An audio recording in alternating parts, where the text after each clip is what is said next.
তো হ্যালো বন্ধুরা, তোমরা কেমন আছো? আশা করি সবাই ভালো আছো। তো বন্ধুরা, তোমরা তো জানো যে আমি একটা টার্গেট নিয়েছি 100 দিনে 100টা ব্লগ আপলোড করবো। তো আজকে হচ্ছে তার 49 নম্বর দিন। কিন্তু আমি সকাল বেরিয়ে গেছি স্কুল যাওয়ার উদ্দেশ্যে। আর এদিকে কিন্তু আমার সাথে যাচ্ছে শরীফ, হাসান, নাইম, আসিফ আরো অনেকজন, কারণ আজকে আমাদের ভর্তি হবে তার জন্য। তো বন্ধুরা, তোমাদেরকে তো আমি আগের ভিডিওতে বলেছিলাম যে আমাদের 2 তারিখ ভর্তি হবে, তার জন্য কিন্তু আমরা আজকেই যাচ্ছি। কিন্তু আমরা চলে এসেছি হাঁটতে হাঁটতে শিশুর মোড়। তো শিশুর মোড়ে এখানে কিন্তু আমরা অটো বা চেন্নার যেটা পাবো সেটা ধরে কিন্তু আমরা স্কুলের দিকে যাবো। কিন্তু আমরা অটোতে চেপে গেলাম, এখানে আমরা যাবো স্কুলের দিকে। তো বন্ধুরা, তোমাদের কাছে আমার একটাই চাওয়া যে আমার 100 দিন চ্যালেঞ্জটা কমপ্লিট হওয়ার সাথে সাথে আমার 10K ফলোটা তোমরা কমপ্লিট করে দিও, ব্যাস এটুকু, আর কিছু চাই না।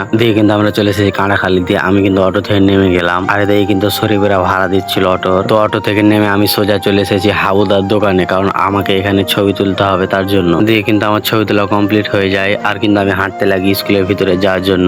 কিন্তু আমি চলে এসেছি স্কুলের ভিতরে, আর স্কুলের ভিতরে এসে কিন্তু আমার বন্ধুদের সাথে সব দেখা হয়ে যায়, আর তারা লজ্জাতে কিন্তু পালিয়ে যাচ্ছিল, ক্যামেরার সামনে আসছিল না। তো আমাদের ভর্তি হওয়ার পরে কিন্তু আমরা চলে এসেছি স্কুলের বাইরে। তো স্কুলের বাইরে এসে দেখতে পাচ্ছ যে এখানে পোস্টারটা কান্টাখালী পুঠিয়া হাই স্কুল। স্কুলের বাইরে এসে কিন্তু এখন আমি পলদার কাছে গোলা খাচ্ছি। তো ভিডিওটা আজকে এ পর্যন্ত কেমন হয়েছে অবশ্যই কমেন্ট সেকশনে জানিও। টাটা, বাই বাই, দেখা হচ্ছে নেক্সট ভিডিওতে। ভালো থাকো, সুস্থ থাকো।